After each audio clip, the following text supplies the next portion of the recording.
This is fresh chicken liver with just shio.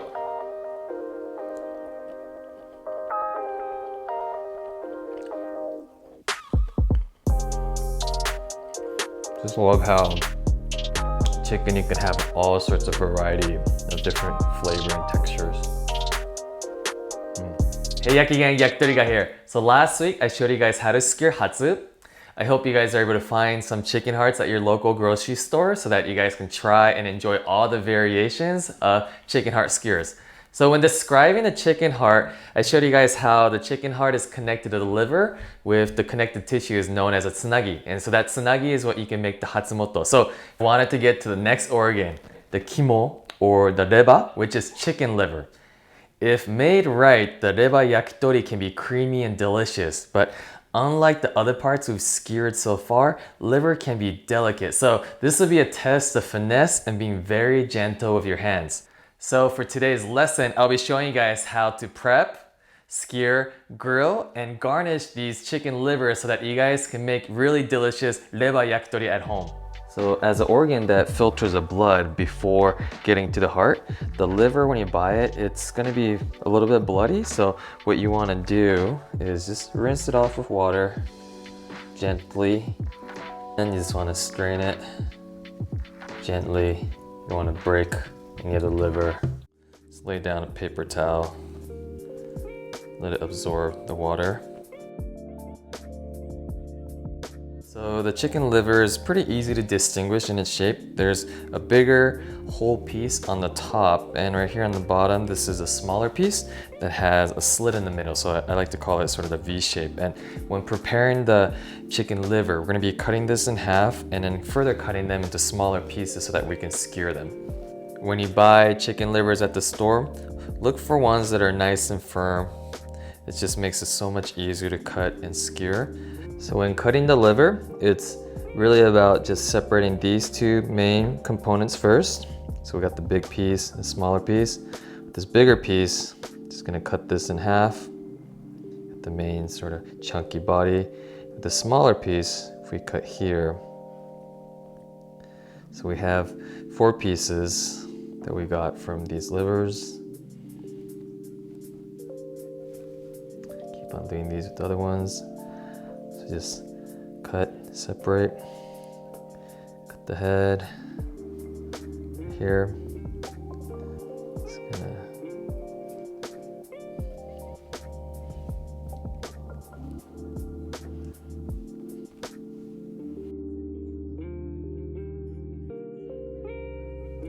For skewering the reba, I'm going to be using the Hiragushi. Hiragushi basically means flat skewer. Somewhat bigger pieces and then these smaller pieces. So we're going to take our Hiragushi, the flat skewer, and take these small pieces and skewer it flat into it. I like to start with the small piece and then work my way up to bigger pieces. So small to medium. Another medium piece, and then finish it up with the big piece right here. And I'm utilizing pretty much sort of that rolling curve technique that we did for our chicken tenders. So we have right here, some more.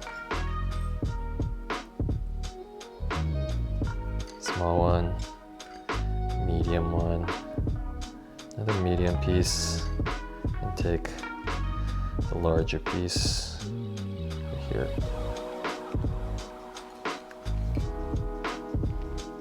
Start with some small pieces. And then if you see things are kind of a little bit teared apart, that's fine. You still will be able to skewer these. Just kind of pinch it through, roll it in. Small piece. Start going with a little bit bigger piece. Then finish it off with a larger piece. I want to show you guys, if all you have are just round skewers, it's definitely possible to skewer these liver even with the round skewers. So for the round skewers, you can poke it in straight in, but if you kind of wiggle it zigzag pattern, then it holds better. The liver's not really gonna spin around, so let's try it on this one too. So instead of poking it straight through, just kind of wiggle it through. It holds better, it's not gonna rotate as much. Try this again, sort of wiggle. And when you use better quality or fresher liver, it's gonna be not as flimsy, it's gonna be nice and firm, so it will definitely stay on the skewer better. But if you do the sort of zigzag method, it'll definitely stay on better. So I have these 3 pieces left. They're definitely more the chunkier pieces, so what I can do is I can cut them to smaller pieces so I can still get 4. So let's go ahead and do the round one again. It's a little zigzag motion. And sometimes you might feel a little bit of resistance, and that's actually sort of the, I want to call it like the tendons that's within the harder sort of membrane within the liver. So that you're gonna have to push a little bit further in. Okay, now finish this up.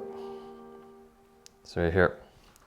So we have the liver skewers. All right, now that the grill is hot, we're ready to start putting these liver skewers on the grill. So I'm gonna put sake on all of them. Do it on both sides. Let's keep it, just bring out the flavor, keep a nice coating on it. But in terms of salt, I wanted to play around with some of them being salted and some of them just having a more tare. So I'm gonna just do these 4 over here with just salt. And these are different sort of styles or practices at different shops. Some shops they serve liver with tare, some serve it no tare, just salt. So I wanted to show you guys the difference of some with tare and some without. Let's let this cook right here. These are cooking up pretty quickly, so you guys can see with the salt's getting inside. So these kind of fusing inside into the liver. Let's go ahead and flip these.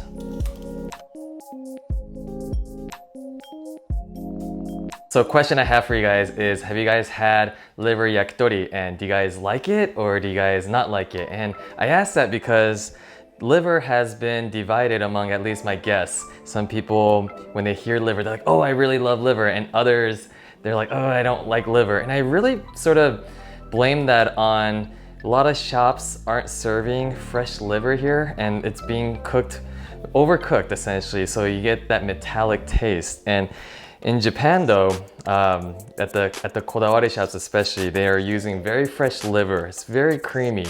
And I like to essentially relate it to how some people really love like foie gras, pate. It's got that nice, rich creaminess, and chicken liver can be like that too. You just have to make sure to have fresh liver, not overcook it. And you can see some of the livers I have here. They're, instead of like brown in color, they're more whiter in color. And this is just a sign of a much more fattier liver. In Japan, they call this shiroreba. And basically, you can only find shiroreba like in the package. Maybe a few of those are more the white livers. And that's definitely something that people look forward to when they're ordering yakitori liver. And with mine today, these chicken livers are not as fresh, so I'm gonna cook them through a little bit. But at some of these shops, whether it's in Japan or in New York at Torien, which is Torishiki's basically sister location in New York, and Chef Kono's Chikarashi Iso in New York, they were serving really fresh chicken livers that they were able to serve essentially medium rare. So when you bite into it, it really tastes, it has that sort of the pate foie gras type of creamy, rich taste. And I think that's something that I wish everyone can try. So hopefully in your local stores, you might be able to find chicken livers that are gonna be nice and fresh, that you know you can cook it a little bit under, and you're not gonna be afraid of that. But as I said, it's really dependent on where you can source your ingredients. And that goes same with all the chicken parts too.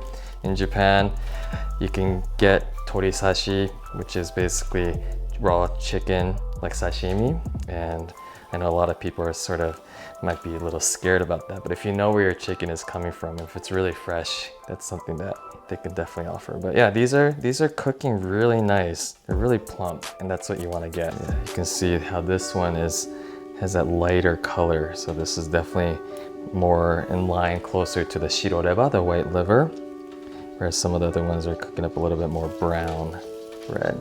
So these are the ones that we had salt, and these are the ones that we're going to tare. So with this grill, I've had someone ask me, are there any temperature controls? There's only an on and off switch, there's just one temperature. However, this grill top can be flipped, and depending on that, it can be basically a centimeter high or a centimeter low. And that way, it gets hotter when definitely it's at that lower position. Not as hot as the gas or charcoal, but perfect for indoors.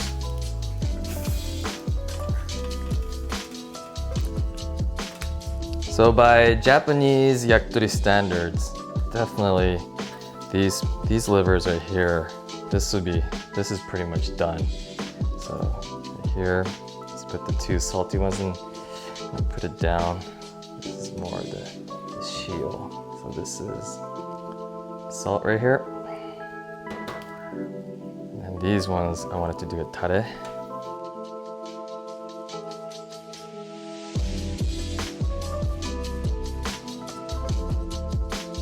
So when we're good to go, I'm gonna dip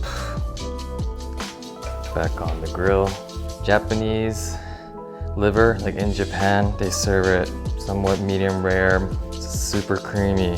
But in America, a lot of the livers I can get, I tend to just cook it through a little bit more than I personally prefer, but just to be on the safer side. So because the liver in America, I have to kind of cook it through a little bit more, but I still wanted to allow people to enjoy that rich, creamy taste. One of the hacks or the methods that I came up with in order to still make the liver be something very rich and very creamy is to shave something rich on top. And one of the original things that I was doing was salt cured egg yolks. I was shaving that on top of the liver with tare.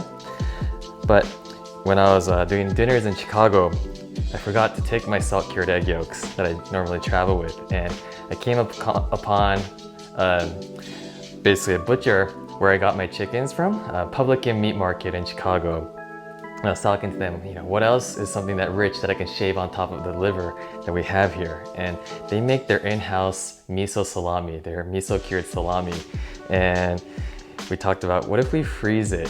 Can this be shaved? And I tried that at the dinner there, and it just worked out very well. So right here, this is the liver that we have been dipping in tare, and this is the miso cured salami from Publican Meat Market.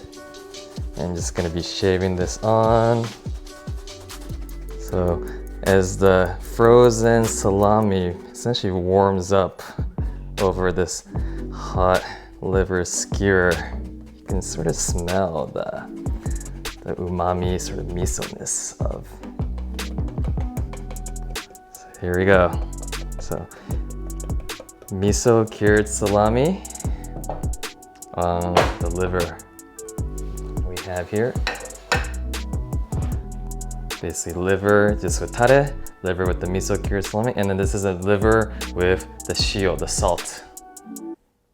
So I mentioned earlier in the video how liver as a yakitori can be very divisive. Some people really love it and are always asking me for more, and some people just don't like it at all, or they don't want to try it, or they never tried it before, and that's totally fine. And I think that is the beauty of yakitori. But I really hope that this video provided you guys with a little bit of encouragement, maybe curiosity to just learn more about the liver. What it provides, if done right, it provides that creaminess to the whole texture of the texture palette of the yakitori. So whether it's juicy, fatty, crunchy, crispy, in this case it's gonna be creamy, all those sort of different flavors makes what yakitori, and all from one chicken, all from one animal. That's what makes yakitori very fun for me to cook, and hopefully for you guys also learning to just really enjoy this this yakitori as a cuisine where it's just fun, where you can take one animal and it becomes all sorts of flavors and textures. And even just the liver, just one liver, you can have the standard traditional with tare. If you're really confident in that freshness and the quality of the liver, you can just keep it salt. Or just make it something your own. In this case, I'm putting on my miso salami, but you can put your own garnish, own topping, just make it something really your own. And that's what yakitori is. It's this expression, this creative expression. And I hope even with just liver that some people don't like or some people really love, you can just see how there's so much variety. And that's what makes it fun. And hope you guys learned something from this. That's today's lesson for the chicken liver, and I have plenty of other skewers that I want to show you guys in lessons. A lot of these requests have come through in the comments, or some people are DM me on my Instagram, so let me know if you guys have any questions or comments or things that you want to see next. I have plenty more videos that I'm working on, so happy to share all this knowledge with you guys. So that's it for today, and I'll see you guys in the next video. All right, bye guys.